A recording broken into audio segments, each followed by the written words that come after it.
The war drums echoed across the Montana wilderness as dozens of painted warriors surrounded the lone figure kneeling in the dirt. Blood streamed from cuts on his arms and face, his blond hair matted with mud and sweat. The circle of spears pointed. At his chest grew tighter with each thunderous beat.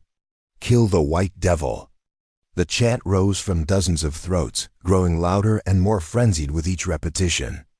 "Kill the white devil." But then, cutting through the chaos like lightning through storm clouds, came a voice that silenced every warrior instantly. "Stop." Princess Ayanna stepped through the circle, her beaded dress catching the firelight. "You will not harm him." Her dark eyes blazed with an authority that made even the fiercest brave step back. "He carries my child." The silence that followed was deafening. In that moment, everyone knew that nothing would ever be the same again. Before we jump back in, tell us where you're tuning in from. And if this story touches you, make sure you're subscribed, because tomorrow, I've saved something extra special for you. 3 months earlier, on a crisp September morning in 1887, the Blackfoot Reservation stretched endlessly under the vast Montana sky. The smell of sage and wood smoke drifted from the village of Painted Tippis where the Kenai tribe had made their home since the government forced them from their ancestral hunting grounds. 5 years prior, Ayanna Crow Feather stood at the edge of the encampment, her long black hair braided with eagle feathers that marked her status as daughter of Chief Running Bear. At 17, she was considered one of the most beautiful women among all the Plains tribes, with eyes like obsidian and skin the color of rich earth after rain. More importantly, she possessed a sharp intelligence that had earned her respect even among the tribal elders. "The white soldiers are coming again," announced her younger brother, Thomas Crow Feather, as he approached on his painted pony. At 15, Thomas had already earned his warrior name Swift Arrow, but Ayanna still called him by the Christian name the missionary school had forced upon him. "Father wants you to stay close to the village today." Ayanna's jaw tightened with familiar frustration. Since childhood, she had chafed against the restrictions placed on her movements, especially as the reservation boundaries grew ever smaller and the government's control over their daily lives increased. "Let the soldiers come," she said dismissively. "I have work to do at the sacred spring." The sacred spring lay 3 miles north of the village, hidden in a grove of ancient cottonwoods where their ancestors had performed ceremonies for countless generations. It was one of the few places on the reservation where Ayanna felt truly free, where she could practice the old medicines her grandmother had taught her in secret, away from the disapproving eyes of the government agent and his Christian missionaries. Thomas shifted uneasily on his horse. "Father says the white men are different this time. They're not soldiers, they're surveyors. They want to take more of our land for the railroad." The news hit Ayanna like a physical blow. The railroad. She had heard whispers of this threat for months, rumors that the Northern Pacific wanted to run their steel rails directly through the heart of their remaining territory. It would mean the end of everything, their sacred sites, their traditional hunting grounds, their very identity as a people. "Then I must gather what I can before they arrive," Ayanna said, her voice heavy with determination. "The old medicines, the sacred plants, if they're going to destroy the spring, I need to preserve what I can." Despite Thomas's protests, Ayanna set off on foot through the rolling grassland, her leather satchel bouncing against her hip with each step.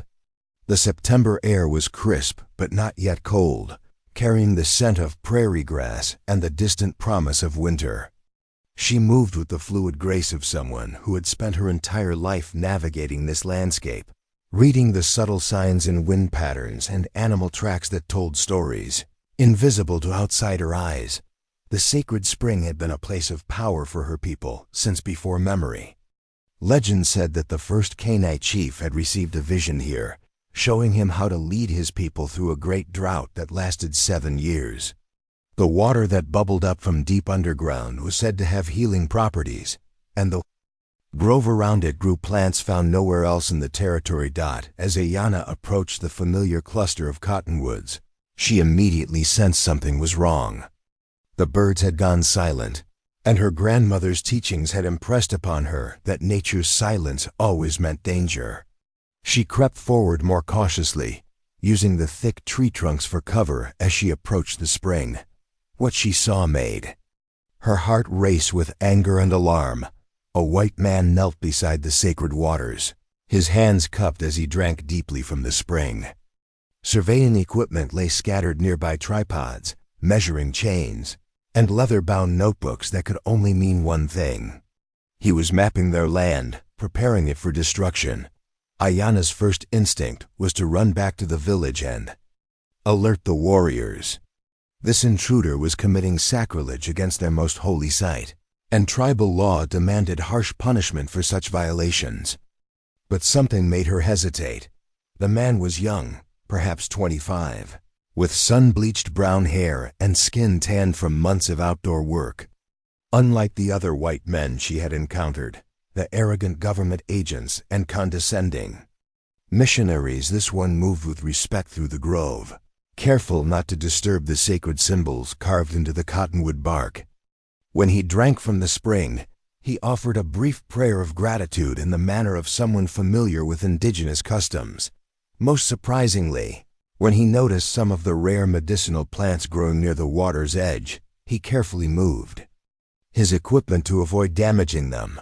Ayanna found herself torn between duty and curiosity. Everything she had been taught about white men told her they were destroyers, incapable of understanding or respecting the natural world. Yet this one seemed different, almost reverent in his movements through the sacred space.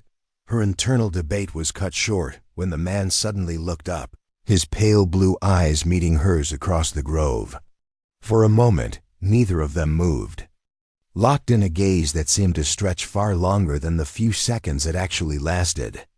"I'm sorry," he said quietly, his voice carrying clearly in the still air. "I didn't know this was a sacred place when I started working here." The fact that he recognized the spiritual significance of the site shocked Ayanna into momentary silence. Most white men she had encountered dismissed their religious beliefs as primitive superstition.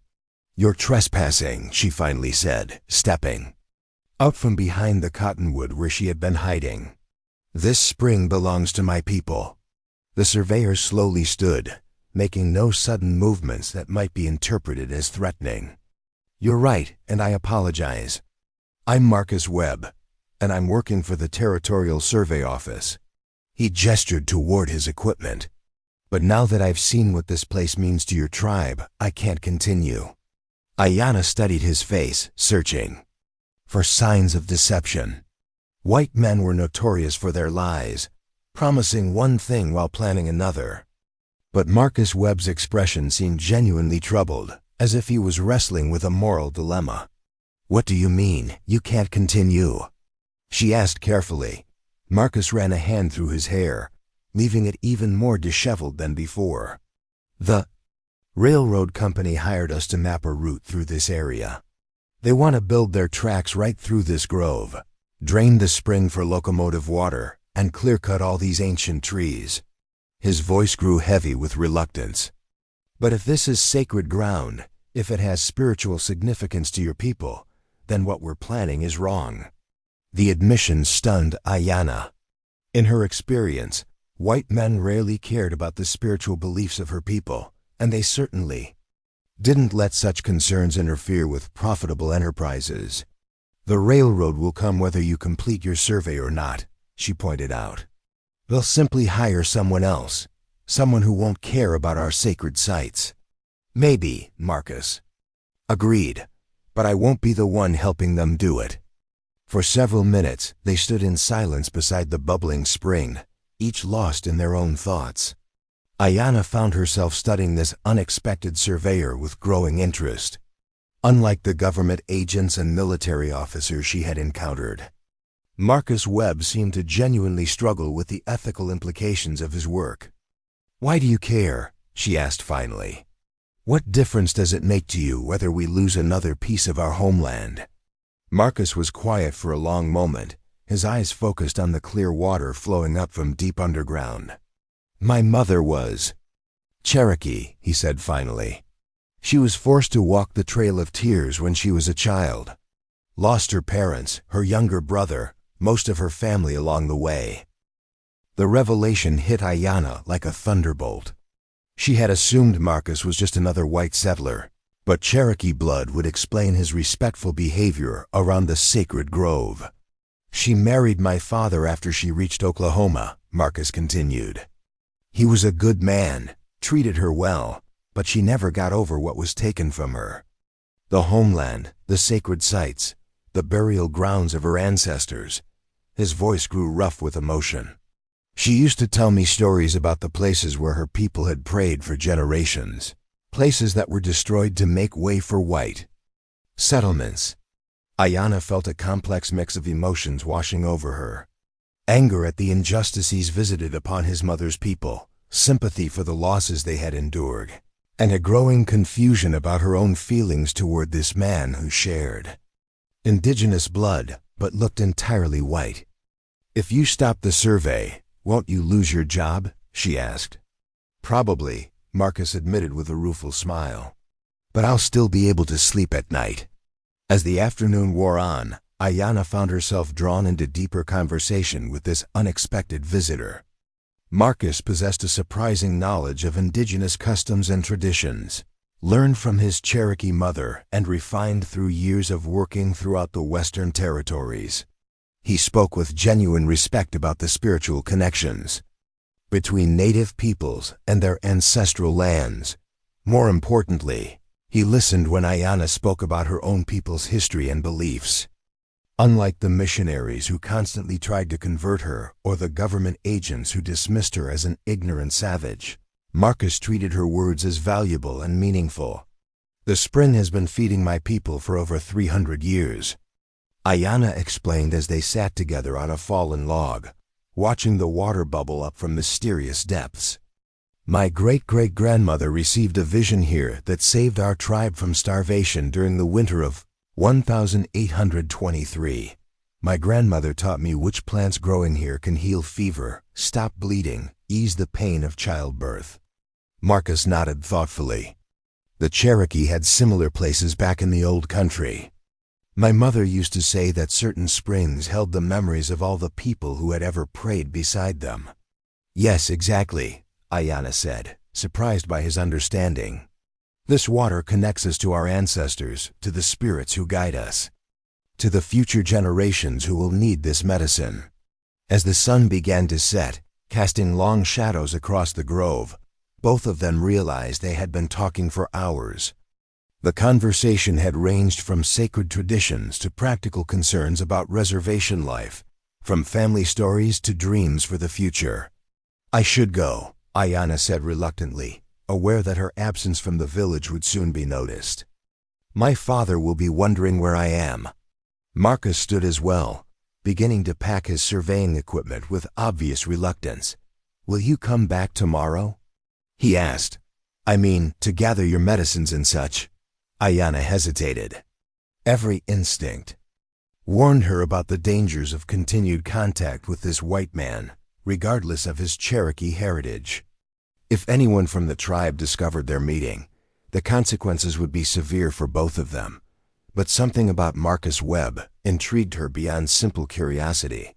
He possessed a gentleness and respect that she had never encountered in any of the white men she had met. More than that, he seemed to genuinely understand the spiritual significance of places like the sacred spring. "Perhaps," she said carefully, "if I can slip away without being noticed." As Ayanna walked back toward the village through the gathering dusk, her mind churned with conflicting emotions. She had always been taught that white men were the enemies of her people, responsible for the loss of their homeland and the destruction of their traditional way of life. Yet Marcus Webb challenged every assumption she had been raised with. Behind her, Marcus remained beside the spring long after she disappeared from view, staring into the clear water as if seeking answers to questions he wasn't yet ready to ask. The Cherokee blood flowing through his veins seemed to call out in recognition of this sacred place. While his white appearance and government job created an impossible conflict, neither of them could have predicted that their chance meeting beside the sacred spring would set in motion events that would transform both their lives forever. The forbidden friendship that began that September afternoon would soon become something deeper and more dangerous, challenging not only tribal law but the very foundations of the world they had always known. As the stars emerged over the Montana prairie, both Ayanna and Marcus lay awake in their separate worlds, thinking about the conversation that had changed everything and wondering what tomorrow might bring. Preparing and narrating this story took us a lot of time, so if you are enjoying it, subscribe to our channel. It means a lot to us. Now back to the story. For 6 weeks, Ayanna and Marcus met in secret at the sacred spring. What had begun as cautious conversations about surveying work and tribal customs had evolved into something neither of them had expected, a deep friendship that transcended the bitter divisions between their peoples. Marcus had kept his word about abandoning the railroad survey. Instead of mapping routes for the Northern Pacific, he had taken to documenting the medicinal plants around the spring, creating detailed botanical drawings that captured both their scientific properties and their spiritual significance to the Kenai people. His notebooks filled with sketches of sage ceremonies, descriptions of healing rituals, and careful observations about the delicate ecosystem surrounding the sacred waters. "You draw like someone who sees with more than just eyes," Ayanna observed. One crisp October afternoon, examining Marcus's latest sketch of the rare ghost orchid that bloomed only near the spring. The drawing captured not just the flower's physical appearance, but somehow conveyed its ethereal quality, the way it seemed to glow in the filtered sunlight beneath the cottonwoods. Marcus looked up from his work, a pencil smudge on his cheek. "My Cherokee grandmother taught me that everything in nature has a spirit. She said if you can capture that spirit in a drawing, you understand the thing itself." "Your grandmother sounds wise," Ayanna said, settling beside him on their favorite fallen log. Over the weeks, this spot had become their unofficial meeting place, where conversations flowed as naturally as the spring water itself. "She would have liked you," Marcus replied, then immediately colored at the implications of his words. Their friendship existed in a dangerous bubble, separate from the realities of their divided worlds. Neither had spoken aloud about what might happen if their meetings were discovered, or what it meant that they looked forward to these afternoon conversations more than anything else in their respective lives. The October air carried the promise of winter, and both of them knew their time was running short. Soon snow would make travel to the spring difficult, and the seasonal hunting parties would range closer to this area, making secret meetings nearly impossible. "I have something to tell you," Ayanna said, her voice uncharacteristically hesitant. "The tribal council met yesterday. They're planning something." Marcus set down his pencil, giving her his full attention. Over the weeks, he had learned to read the subtle changes in her expression, and something in her tone now made him deeply uneasy. "What kind of something?" Ayanna stared into the bubbling spring, as if seeking courage in its depths. "They know about the railroad survey. My father received word that new surveyors are coming next month, men who won't be deterred by concerns about sacred sites." She paused, her hands clenched tightly in her lap. "The council has decided to send a message that will stop all future surveys." What kind of message? But even as Marcus asked the question, he suspected he already knew the answer. "They plan to capture the next surveyor who enters our territory," Ayanna said quietly. "Make an example of him that will discourage others from following." The blood drained from Marcus's face. "Ayanna, you have to warn whoever's coming. They'll be walking into a trap." "I can't," she said, her voice heavy with anguish. "If the council discovered I had warned white surveyors, it would be seen as betrayal of the highest order. My father would have no choice but to banish me from the tribe." Marcus understood the impossible position she was in. Among the plains, tribal loyalty was sacred, especially in conflicts with white settlers. For the chief's daughter to warn their enemies would be unthinkable. "When are they coming?" he asked. 2 weeks, maybe 3. The council has warriors watching all the approaches to our territory. They sat in troubled silence, both wrestling with the moral complexities of their situation. Marcus felt responsible for the danger facing the unknown surveyors, knowing that his abandoned work had only delayed rather than prevented the railroad's plans. Ayanna struggled with her conflicting loyalties to her people's legitimate desire to protect their homeland, and to her growing conviction that violence would only bring greater retribution from the government. "There might be another way," Marcus said slowly, an idea beginning to form in his mind. "What if the survey was completed, but in a way that protected your sacred sites?" Ayanna looked at him skeptically. "The railroad company doesn't care about our sacred sites. They want the most direct route possible, regardless of what they destroy. But what if there was a route that was just as direct but avoided the spring? What if someone could prove that the sacred grove sits on unstable ground that couldn't support railroad tracks?" Understanding dawned in Ayanna's eyes. "You're talking about falsifying the survey." "I'm talking about creative interpretation of geological data," Marcus corrected with a slight smile. "The spring does indicate underground water sources that could potentially undermine railroad foundations. With the right documentation, I could make a case for routing the tracks 3 miles south of here." It was a dangerous plan that could cost Marcus his career and possibly his freedom if discovered. Falsifying government surveys was a federal crime that carried serious penalties. But it might also be the only way to prevent bloodshed while protecting the sacred spring. "Why would you do this?" Ayanna asked. "Risk everything for people you barely know?" Marcus was quiet for a long moment, watching a red-winged blackbird drink from the spring's edge. "Because it's right," he said finally. "Because my Cherokee ancestors faced the same choice your people face now: submit to the destruction of everything sacred, or fight and face overwhelming retaliation." His voice grew stronger with conviction. "Maybe there's a third option. Maybe sometimes the best resistance is invisible resistance." Over the next week, Marcus threw himself into the work of creating a false survey that would appear legitimate to railroad executives while protecting the sacred grove. He studied geological surveys from across Montana, researching soil conditions and water table data that would support his claims about unstable ground near the spring. Ayanna, meanwhile, began gathering information about the tribal council's plans. Her position as the chief's daughter gave her access to warrior meetings and strategic discussions, though she had to be extremely careful not to appear too interested in military matters. "They've set up watching posts along all the traditional routes," she reported during one of their meetings. "Swift Crow and his warriors are positioned north of Eagle Rock. Black Wolf's men are watching the approach from the Traders Road. They plan to take the surveyors alive and hold them until the government agrees to abandon the railroad project permanently." Marcus shook his head grimly. "That will never work.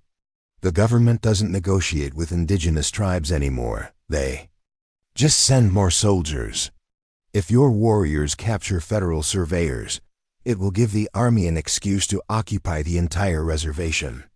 "I know," Ayanna said, her voice heavy with frustration.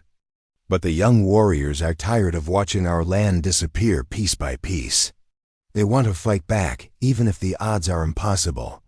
Then we have to make sure they don't get the chance," Marcus said with grim determination. The plan they developed was audacious in its simplicity. Marcus would present himself to the tribal council as the new chief surveyor, offering to complete the railroad route mapping in exchange for safe passage through Kenai territory. If the council agreed, he could conduct the false survey under their protection while appearing to cooperate with tribal demands. "It's too dangerous," Ayanna protested when Marcus outlined his plan. "If they discover you're trying to deceive them, they'll kill you immediately." And if my father realizes I helped arrange this, he'll banish me from the tribe forever. Do you have a better idea?" Marcus asked gently. Ayanna was forced to admit she didn't. The plan was risky, but it offered the only hope of preventing the violence that would certainly come if armed warriors captured federal surveyors. "How will you convince the council that you're acting in good faith?" she asked. Marcus pulled out a leather pouch containing several official-looking documents. Letters of introduction from the Territorial Survey Office, work orders for the railroad project, maps showing the proposed route. He paused, meeting her eyes directly. "And a letter from my Cherokee mother's family, identifying me as someone with indigenous blood who can be trusted to understand tribal concerns." The letter was real, written by his uncle in Oklahoma after Marcus had sent word about his situation in Montana. It attested to his Cherokee heritage and his family's commitment to protecting indigenous sacred sites, all technically true, even if the full context was more complicated. "When will you approach my father?" Ayanna asked. "Tomorrow. The longer we wait, the greater the chance that other surveyors will arrive first." That evening, as Ayanna walked back to the village through the gathering dusk, her mind raced with anxiety about the risks they were taking.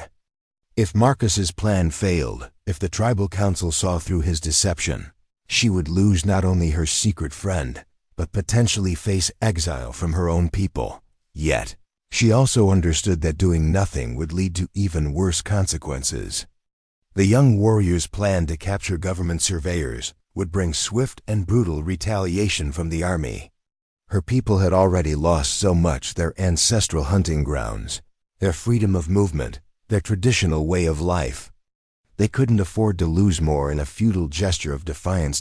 As she entered the village, Ayanna was surprised to find unusual activity around her father's tipi.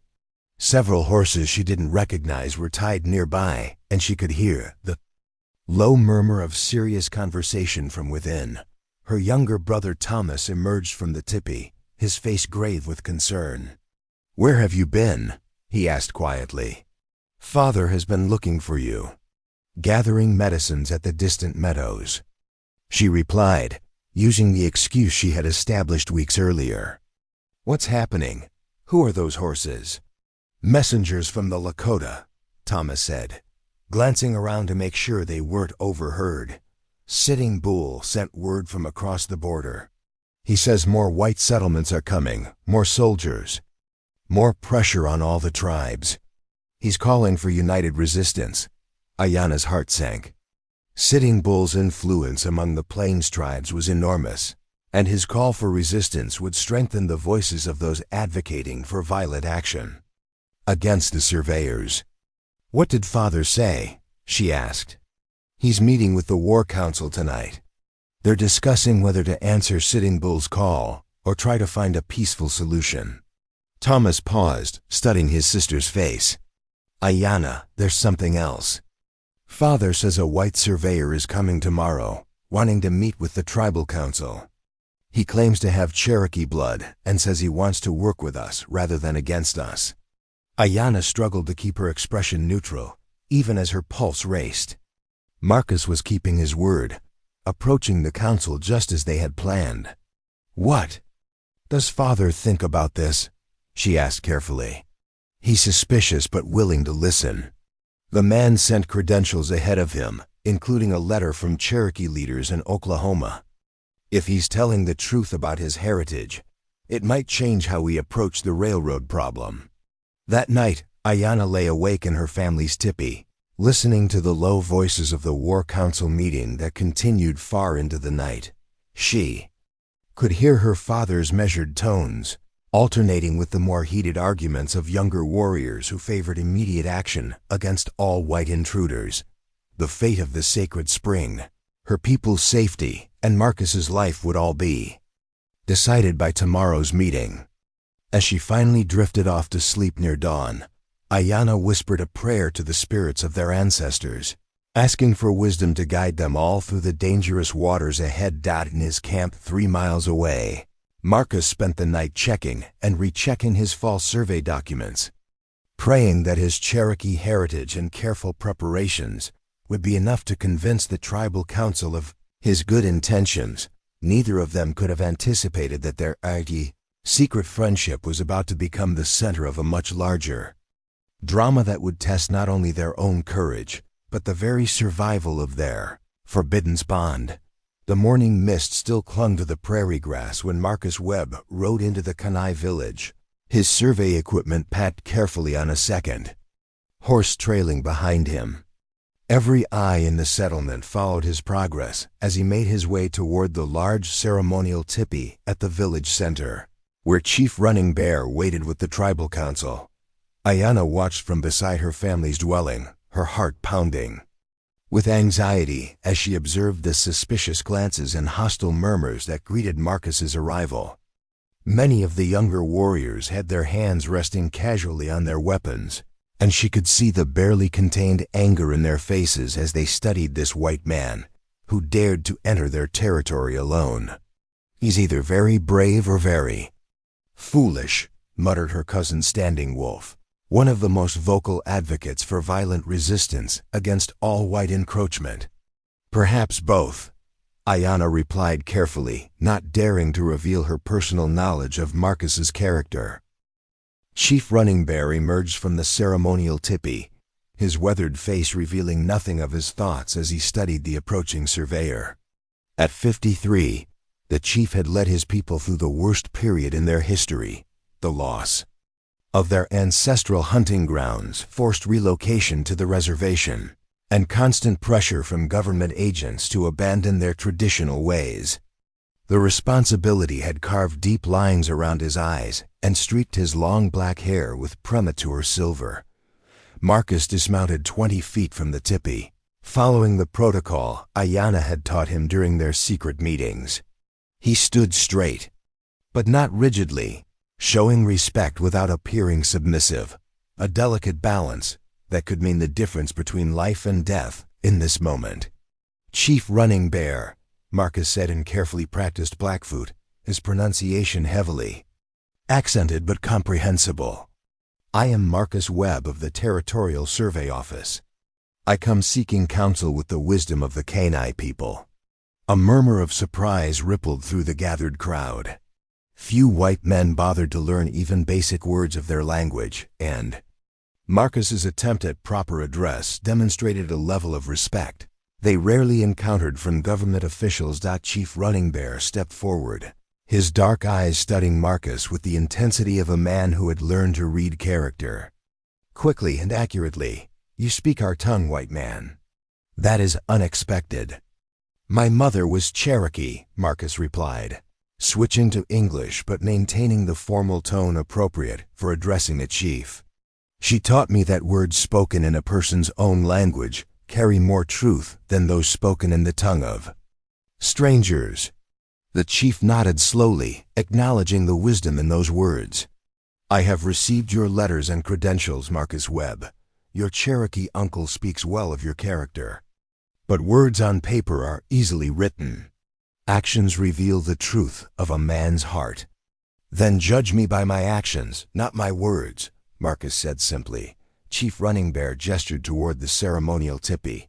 "Enter. The council will hear what you have to say." Inside the spacious tipi, 12 tribal elders sat in a circle around a small fire, their faces painted with traditional designs that marked this as a formal council session. The sweet smell of burning sage filled the air, and eagle feathers hung from the lodge poles, stirring gently in the draft from the entrance. Ayanna's uncle, Medicine Crow, served as the council's spiritual advisor. His painted face was stern as he studied Marcus with eyes that seemed to look directly into a person's soul. Beside him sat War Chief Black Wolf, leader of the tribe's warriors and the strongest advocate for violent resistance to white encroachment. His expression made it clear that he viewed this white surveyor as an enemy, regardless of any Cherokee blood. "Speak," Chief Running Bear commanded as he took his place in the circle. "Tell the council why you have come to our territory." Marcus had rehearsed this moment countless times, knowing that his words now would determine not only his own fate, but potentially the survival of both the sacred spring and the fragile peace between his people and Ayana's. He chose his words carefully, drawing on every lesson his Cherokee mother had taught him about speaking truth in ways that honored both speaker and listener. "Honored elders," he began, "I come because I have seen what the railroad brings to indigenous lands. I have walked through Cherokee territory in Oklahoma, where my mother's people were forced to rebuild their lives after losing everything. I have seen sacred burial grounds torn up for train tracks, ceremonial sites destroyed for depot buildings, ancient forests clear-cut for railroad ties." He paused, letting the weight of these images settle over the council before continuing. "The Northern Pacific Railroad has hired me to survey a route through your territory. They want the most direct path possible, regardless of what it destroys. But I have Cherokee blood flowing in my veins, and I cannot be party to destroying what is sacred to any indigenous people." War Chief Black Wolf leaned forward, his voice sharp with suspicion. "Pretty words, white man. But if you truly oppose the railroad, why come here at all? Why not simply refuse their job?" "Because," Marcus replied, meeting the war chief's hostile gaze directly, "if I refuse, they will simply hire someone else. Someone who cares nothing for your sacred sites and will map the most destructive route possible." He pulled out his survey maps and spread them on the ground before the council. "But if I complete the survey myself, I can recommend a route that avoids your most important ceremonial areas." Medicine Crow studied the maps with keen interest, his spiritual authority giving him the right to evaluate anything that might affect sacred sites. "Show us," he commanded. Marcus pointed to the area around the sacred spring, marked on his map as unstable geological formation. The original route called for tracks to run directly through this grove of cottonwoods. "My preliminary studies indicate that underground water sources make this area unsuitable for heavy construction. I can recommend routing the tracks 3 miles south, avoiding the sacred spring entirely." "And what of the cost?" asked another elder, Gray Elk, who served as the council's advisor on economic matters. "Will the railroad company accept a longer route?" "The additional distance is minimal," Marcus explained, producing calculations he had spent weeks preparing. "Less than 2 miles of extra track, which represents a small fraction of the total construction cost. More importantly, the southern route follows firmer ground that will require less expensive foundation work." Chief Running Bear studied the maps thoughtfully. "You claim the grove is unstable for construction. How do we know this is not merely a convenient lie to gain our cooperation?" Marcus had anticipated this question and prepared carefully for it.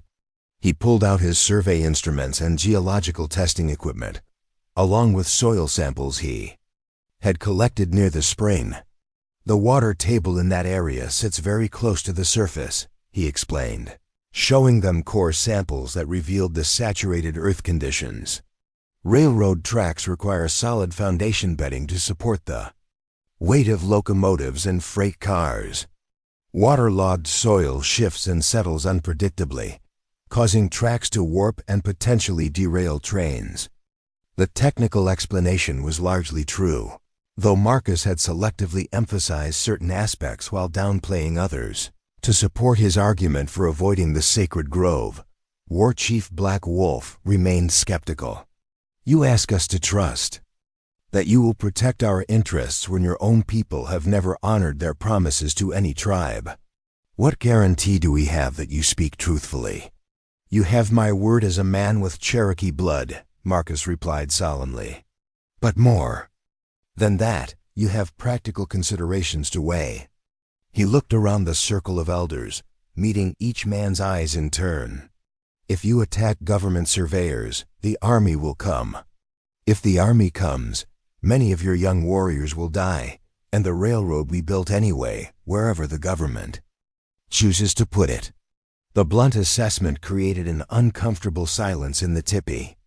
Everyone present understood the truth of Marcus's words, even those who favored violent resistance. "My way offers a different path," Marcus continued. Cooperation that achieves your real objectives, protecting your sacred sites without giving the government an excuse for military retaliation. Medicine Crow had been studying the geological samples with growing interest. "This white man shows knowledge of the earth that suggests genuine study," he said thoughtfully.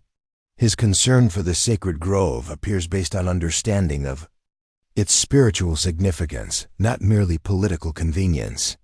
"Words and scientific samples can be fabricated," War Chief Black Wolf countered. "How do we know he will honor any agreement we make?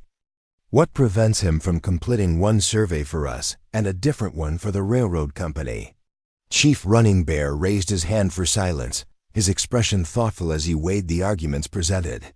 "These are valid concerns, Black Wolf.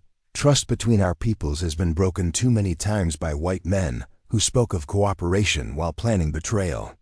He turned to Marcus with penetrating intensity.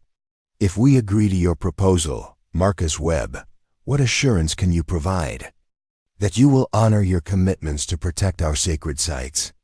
Marcus had prepared for this crucial moment, understanding that his answer would determine whether the council accepted his plan or ordered his immediate execution as a spy. He reached into his leather satchel and withdrew a small object wrapped in soft deerskin. "I offer this as guarantee of my good faith," he said, unwrapping the beautifully crafted Cherokee prayer pipe that had belonged to his mother's father. The pipe was carved from red stone with intricate designs that told the story of his Cherokee clan's migration from the ancient homelands. The council members examined the pipe with obvious respect, recognizing both its spiritual significance and its considerable material value. Among Plains tribes, a man's sacred objects represented his most precious possessions, things he would never part with lightly. "This pipe has been in my family for 4 generations, Marcus explained. "My Cherokee grandfather carried it on the Trail of Tears. My mother prayed with it every day of her life. It connects me to the spirits of my ancestors and to the sacred obligations I carry as their descendant." He placed the pipe carefully in the center of the circle, where all could see it. "I leave this with your council as surety for my promises. If I betray your trust, if I fail to protect your sacred sites as I have sworn to do, then this pipe becomes forfeit to your people. But more than that, if I prove false to my word, I forfeit my own connection to the Cherokee ancestors who guide my spirit." The gesture created a profound silence in the ceremonial tipi. Every man present understood the spiritual significance of what Marcus had just offered. To pledge one's ancestral sacred objects as guarantee of truthfulness was a form of oath that transcended mere words or legal contracts. Medicine Crow picked up the pipe and examined it closely, his weathered hands tracing the intricate carvings with reverence. "This is genuine Cherokee work," he pronounced finally. "Old work made by hands that knew the ancient ways. No white man would possess such a thing unless it truly belonged to his family." Chief Running Bear looked around the circle, reading the faces of his council members. The pipe had shifted the entire tenor of the discussion, transforming Marcus from a suspicious outsider into someone with genuine spiritual stakes in honoring his commitments. "We will consider your proposal," the chief said finally. "But first, you will remain in our village as our guest while the council deliberates. During this time, you will be watched closely, and any attempt to leave or communicate with other white men will be seen as evidence of treachery." Marcus bowed his head in acceptance. "I understand and agree to your terms." As the formal council session concluded, Ayala felt both relief and growing anxiety.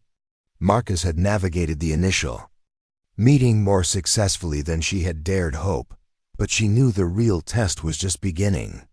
Over the next few days, every word he spoke and every action he took would be scrutinized by suspicious warriors looking for any sign of deception outside the ceremonial tipi. She watched as Marcus was escorted to a guest lodge under the watchful eyes of 4 armed warriors. Their eyes met briefly across the distance, and she saw her own mixture of hope and fear reflected in his expression. The council's decision would determine not only the fate of the sacred spring but potentially the survival of the secret bond that had grown between them. In the dangerous game they were playing, the stakes had just become higher than either of them had ever imagined. For 3 days, Marcus lived under constant surveillance in the canine village, every movement watched by rotating pairs of warriors, who had been instructed to observe his behavior for signs of deception or treachery. The guest lodge where he stayed was comfortable, but clearly a form of protective custody, positioned at the village center where dozens of eyes could monitor his activities at all times. Ayana found the situation almost unbearable. She desperately wanted to speak with Marcus, to offer reassurance and gather intelligence about the council's deliberations, but any direct contact between them would raise immediate suspicions about their prior relationship. Instead, she was forced to watch from a distance as he navigated the complex social dynamics of tribal life with remarkable skill. Marcus had clearly prepared extensively for this period of scrutiny. He moved through the village with respectful deference, never presuming to speak first to elders or warriors, but responding thoughtfully when addressed. When children approached with the fearless curiosity of youth, he showed them his surveying instruments and drawing materials, explaining their functions with gentle patience that gradually won over even the most skeptical mothers. On the second morning, an incident occurred that would prove crucial to Marcus's acceptance by the tribe. Little Fox, the 8-year-old son of War Chief Black Wolf, was playing with other children near the horse corral when a stallion broke free from its tether. The animal, spooked by a sudden thunderclap, reared and struck out with its hooves as Little Fox stumbled directly into its path.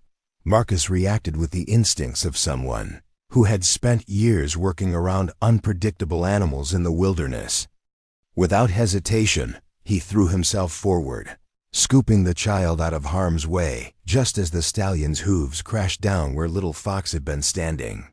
The impact of his desperate dive sent both Marcus and the boy tumbling into the muddy corral, but they were alive and uninjured. War Chief Black Wolf reached them seconds later, his face pale with the realization of how close his son had come to serious injury or death. As he lifted Little Fox into his arms, checking for any harm, his eyes met Marcus's with an expression of profound gratitude that transcended their political differences. "You saved my son's life," Black Wolf said quietly, his voice thick with emotion. "This debt cannot be repaid with words alone." Marcus struggled to his feet, mud covering his clothes and a bruise already forming on his left shoulder where he had hit the ground. "No debt exists between us," he replied simply. Any man would have done the same when a child was in danger. But Marcus was wrong about that, and everyone present knew it. In the tense atmosphere surrounding his visit, many white men would have hesitated to act, calculating the political implications of their involvement before responding to the emergency.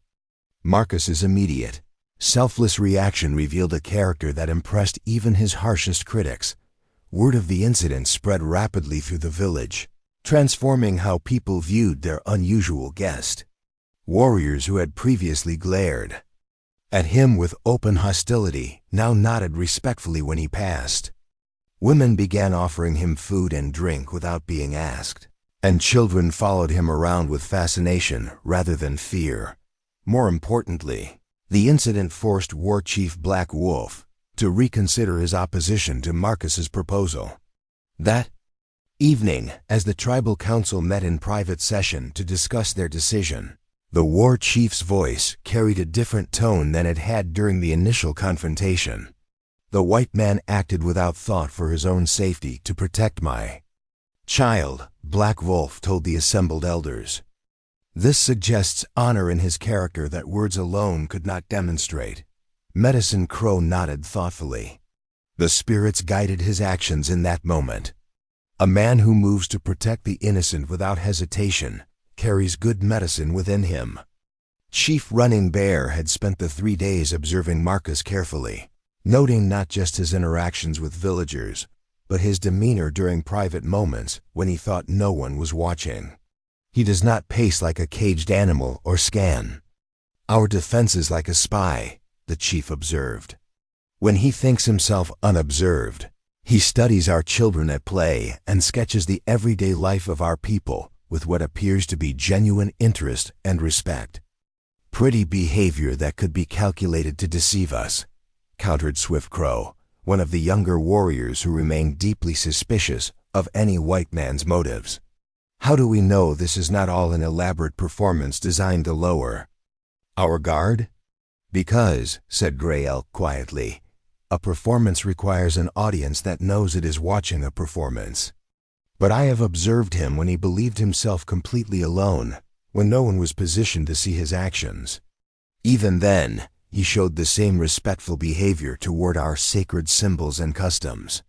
The debate continued far into the night, with the council weighing practical considerations against their deep-seated distrust of white promises. Finally, Chief Running Bear called for a traditional decision-making process that would test not just Marcus's stated intentions but his spiritual commitment to honoring them. The next morning, Marcus was summoned to the ceremonial tipi for what Medicine Crow announced would be the test of truth. The shaman had prepared a sacred ritual that would, into tribal tradition, reveal the honest intentions of any man who participated in it. Among our people, Medicine Crow explained as he arranged various objects around the fire, truth is not merely a matter of words but of spiritual alignment between a man's stated intentions and his heart's true desires. This ceremony will reveal whether your promises to protect our sacred sites come from genuine commitment or calculated deception. Marcus knelt in the center of the circle as Medicine Crow began burning various herbs and sacred plants, filling the tipi with aromatic smoke that was said to carry prayers to the spirit world. The ritual involved drinking a bitter tea made from plants that grew only in the sacred grove, followed by a period of meditation during which the participants' true nature would allegedly be revealed to the watching spirits. What Marcus didn't know was that Ayanna had been asked to prepare the ceremonial tea. As the chief's daughter and a skilled healer trained in the traditional medicines, she was one of the few people qualified to handle the sacred plants properly. The assignment put her in an impossible position. She wanted desperately to help. Marcus passed the test, but any attempt to alter the ceremony would be detected immediately by Medicine Crow's experienced eye. As she ground the bitter roots and herbs according to the ancient formula, Ayanna found herself praying to the same spirits that would supposedly judge Marcus's truthfulness. She had watched him risk his life to save Little Fox, had seen his genuine respect for their customs during his days in the village, and had experienced firsthand his commitment to protecting the sacred spring. If the spirits were truly wise, they would see the goodness in his heart regardless of the political complexities surrounding his mission. The tea was intensely bitter, made from plants that induced a mild altered state of consciousness while supposedly making deception impossible. Marcus drank it without hesitation, despite not knowing what effects it might have on his mental state or physical coordination. As the ceremony progressed, Medicine Crow asked a series of increasingly pointed questions about Marcus's true intentions, his feelings toward the Kenai people, and his commitment to protecting their sacred sites. Under the influence of the ceremonial plants, Marcus answered with a candor that surprised even himself. "I came here believing I could serve two masters," he admitted, his voice taking on the distant quality typical of men under the tea's influence. "I thought I could satisfy the railroad company while protecting your spring through clever deception. But living among your people these past days has shown me that the real choice is much simpler. I must choose between my government job and my Cherokee soul." "And which do you choose?" Medicine Crow asked quietly. "I choose to honor the spirits of my Cherokee grandmother, who taught me that some things are more sacred than money or career advancement," Marcus replied without hesitation. "I choose to protect the sacred grove, even if it costs me everything else." The honesty of his words, delivered in the vulnerable state induced by the ceremonial tea, convinced even the most skeptical council members. When the ritual concluded, Medicine Crow announced that the spirits had confirmed Marcus's truthfulness and good intentions, but the real test came when Chief Running Bear presented Marcus with the council's decision. "We have decided to accept your proposal," the chief announced. "You may complete your survey, and we will provide safe passage through our territory. But our agreement comes with additional conditions that were not part of your original offer." Marcus listened carefully as the chief outlined terms that were both more restrictive and more protective than anything he had anticipated. "First, you will work under the constant supervision of our own scouts, who will ensure that your survey truly protects our sacred sites as promised. Second, you will train 2 of our young men in surveying techniques so that we can verify your work and conduct our own land assessments in the future. Third, you will remain in our village until the survey is complete, continuing to live under our protection and observation." The conditions essentially made Marcus a long-term prisoner, albeit a comfortable one. But they also offered him something. He hadn't expected the chance to spend weeks, or even months working closely with Ayana as one of his assigned tribal supervisors. "I accept all conditions," Marcus said immediately, knowing that any hesitation would be interpreted as evidence of hidden agenda. "There is one final matter," Chief Running Bear continued. "The railroad company will expect to receive your survey within a specific time frame. If you fail to deliver, they will send other surveyors who may not be amenable to our concerns. How long do you require to complete this work?" Marcus calculated quickly, considering both the genuine surveying work he needed to accomplish and the time required to create convincing documentation for his false geological claims. 6 weeks, he said. 8 at the most, depending on weather conditions and the complexity of the terrain. The chief nodded. "Then you have until the first snow to complete your task. But understand this, Marcus Webb, if you betray our trust, if your survey results in harm to our sacred sites, then neither your Cherokee blood nor your good intentions will protect you from our justice." As the council session concluded, Marcus felt a complex mixture of relief and apprehension. He had gained the tribe's conditional acceptance and the opportunity to protect the sacred spring, but he had also committed himself to an extended deception that would test both his surveying skills and his ability to maintain his false geological claims under expert scrutiny.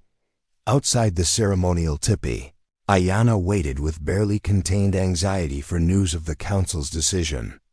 When she saw Marcus emerge with Chief Running Bear's hand on his shoulder in a gesture of tentative acceptance, she felt her heart soar with relief and hope, but she also understood that their real challenges were just beginning.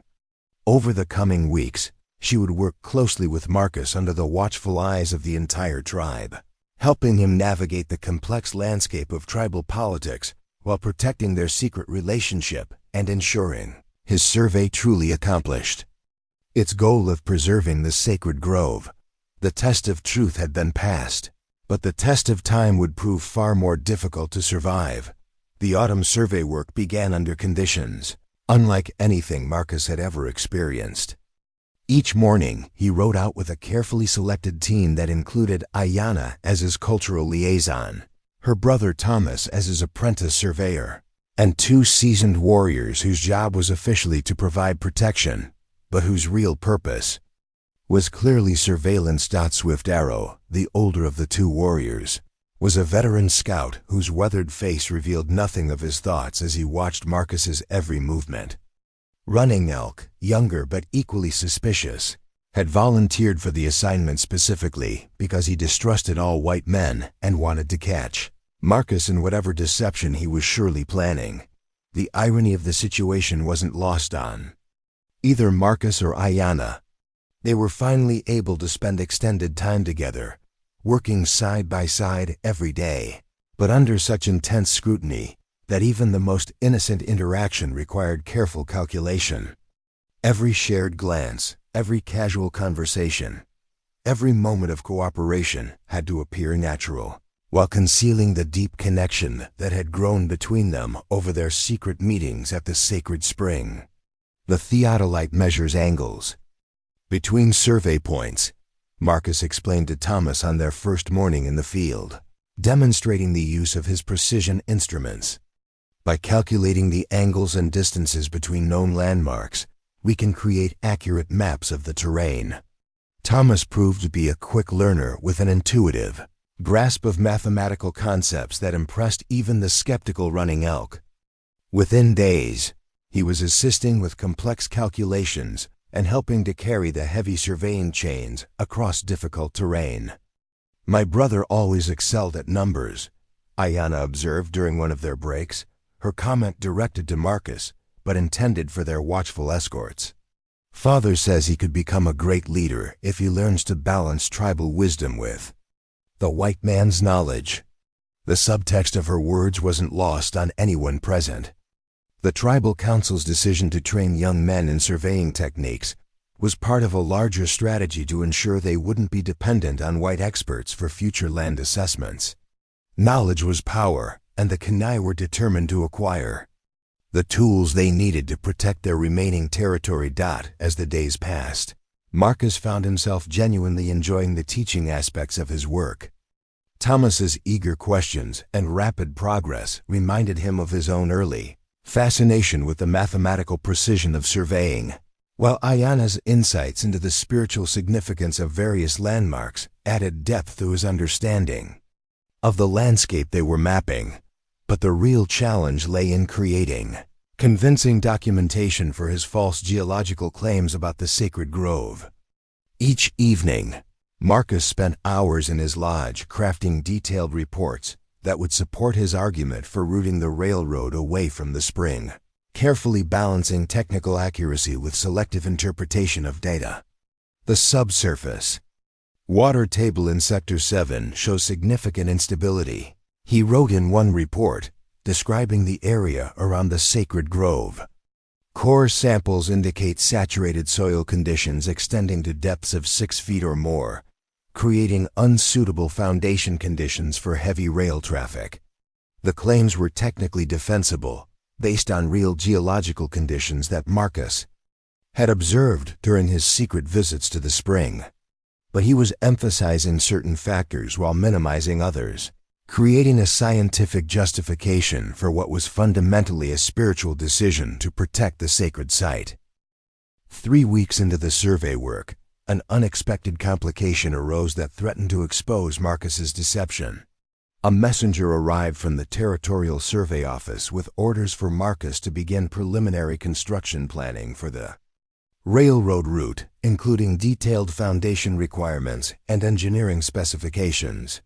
"They want to begin track laying by spring," the messenger explained to Chief Running Bear, who had summoned the entire survey team to hear this development.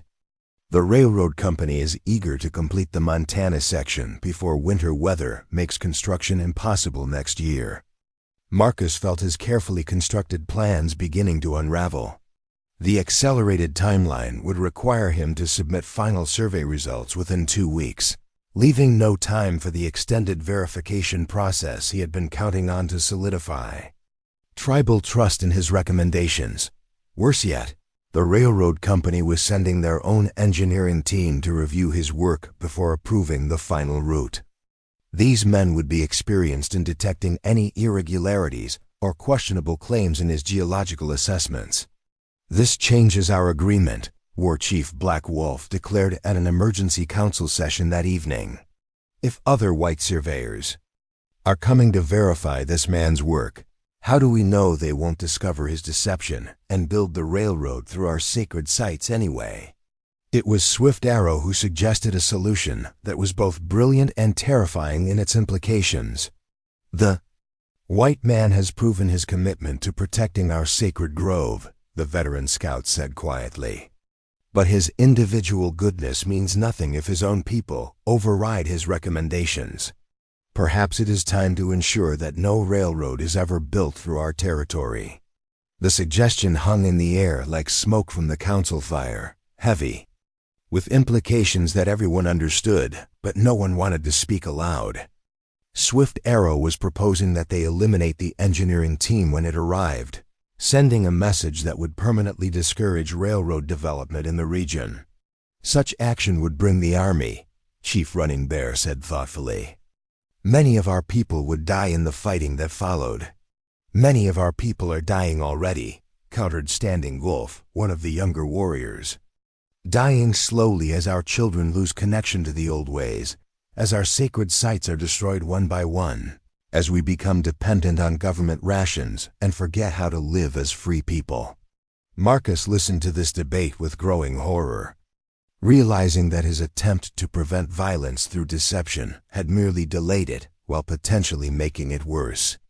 If the tribal council decided to ambush the incoming engineering team, the resulting army retaliation would be swift and devastating. There might be another way, Ayanna said quietly, her voice cutting through the heated arguments around the fire, a way that protects our sacred sites without bringing the army to our territory. All eyes turned to her, and Marcus felt his heart race as he wondered what she was planning to propose. The white engineers are coming to verify the survey results, she continued. What if they were to see evidence that confirmed Marcus Webb's geological claims? Evidence so convincing that they would never question his recommendation to avoid the sacred grove? Medicine Crow leaned forward with interest. What kind of evidence? Ayanna looked directly at Marcus, her eyes holding a message he couldn't quite interpret. The kind that nature herself provides when the spirits wish to protect a sacred place. Over the next few days, Ayanna's plan began to take shape through carefully coded conversations during their survey work. She had remembered stories her grandmother told about ancient ceremonies that could supposedly influence natural phenomena, rituals that might create the kind of geological instability that would make railroad construction genuinely impossible near the sacred spring. The old ones knew how to speak with the earth spirits, she explained to Marcus during a brief moment when their escorts were distracted by Thomas's excited discovery of a fossil embedded in a rock outcropping. There are ways to encourage underground water to rise to make solid ground become unstable. Marcus initially dismissed the idea as superstition, but as Ayanna described the specific techniques her grandmother had taught her, he began to understand that she was talking about practical applications of hydraulic engineering disguised as spiritual ritual. You're talking about redirecting underground water flow, he said with growing amazement. Using natural pressure and channeling to create actual geological instability. The spirits provide the power, Ayanna replied with a slight smile. Human hands merely guide it to where it's needed most. The plan was audacious and extremely dangerous. If they were caught attempting to artificially create the geological conditions Marcus had described in his false survey, both of them would face immediate execution for deceiving the tribal council. But if they succeeded, the incoming engineering team would find exactly the evidence they needed to confirm Marcus's recommendations.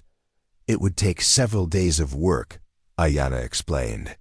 Careful digging to redirect water flow, strategic weakening of soil structure, placement of materials that would make the ground truly unsuitable for heavy construction.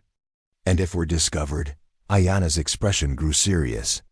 Then we die together, and the sacred spring dies with us. As they planned their desperate gamble, neither Marcus nor Ayanna fully understood how their growing feelings for each other were affecting their judgment.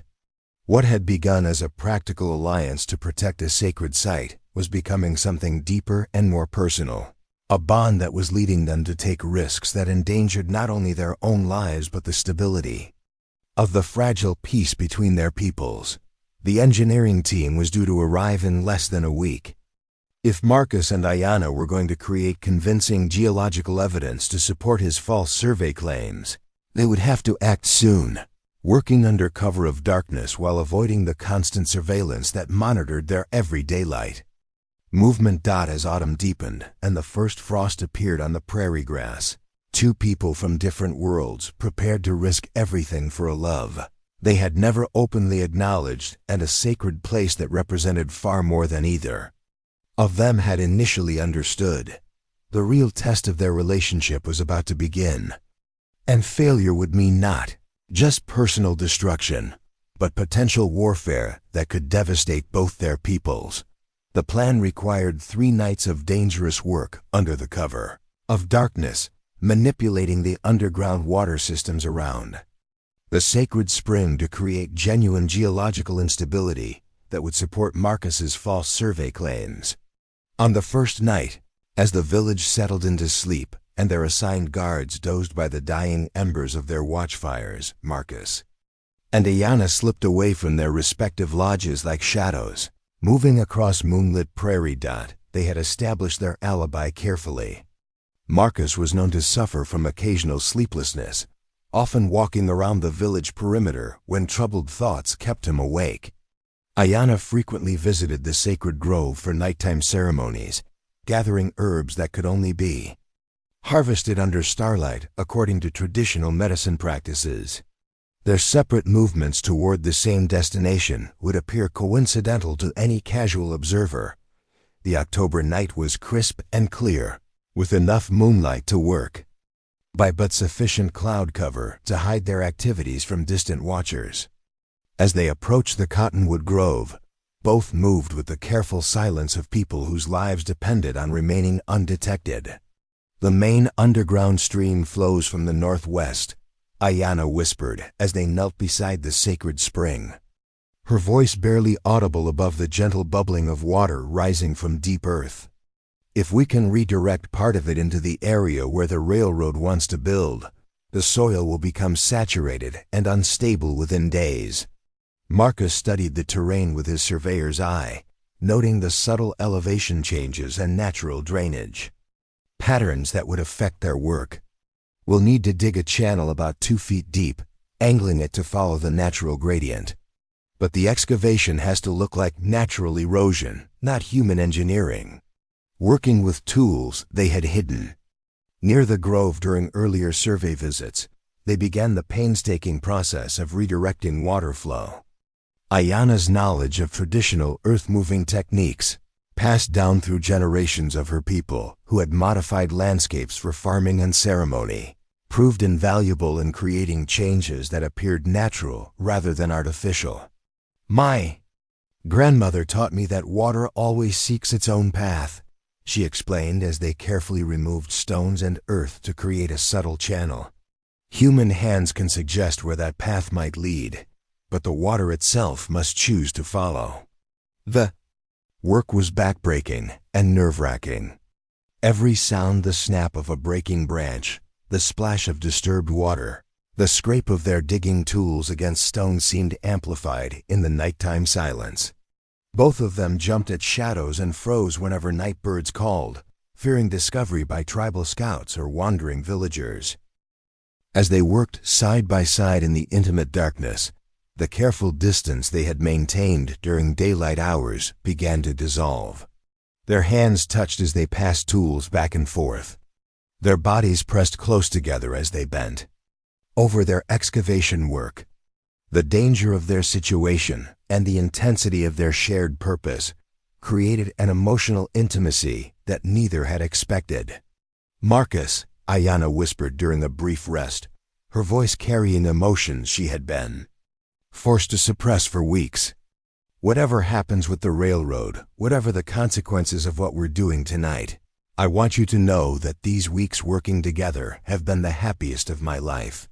He turned to look at her in the moonlight, seeing not the chief's daughter or his cultural liaison, but the remarkable woman who had become the center of his world without him fully realizing when it happened.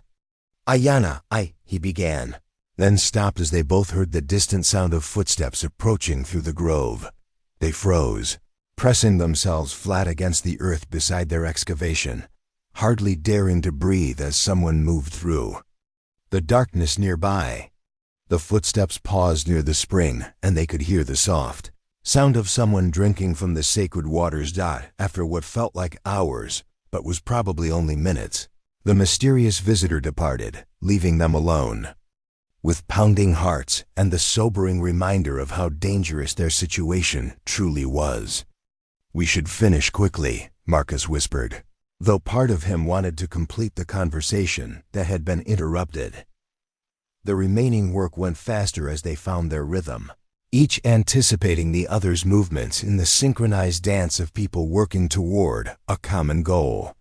By the time the eastern sky began to show the faintest hint of dawn, they had successfully redirected a significant portion of the underground stream toward the area where the railroad planned to lay tracks. It will take 2 or 3 days for the full effect to become visible, Ayanna explained as they carefully concealed their tools and smoothed over any obvious signs of human activity. The water will gradually saturate the soil, creating exactly the unstable conditions you described in your survey reports. They returned to the village separately, Marcus arriving first to be seen by the early rising guards as returning from one of his well-known sleepless walks.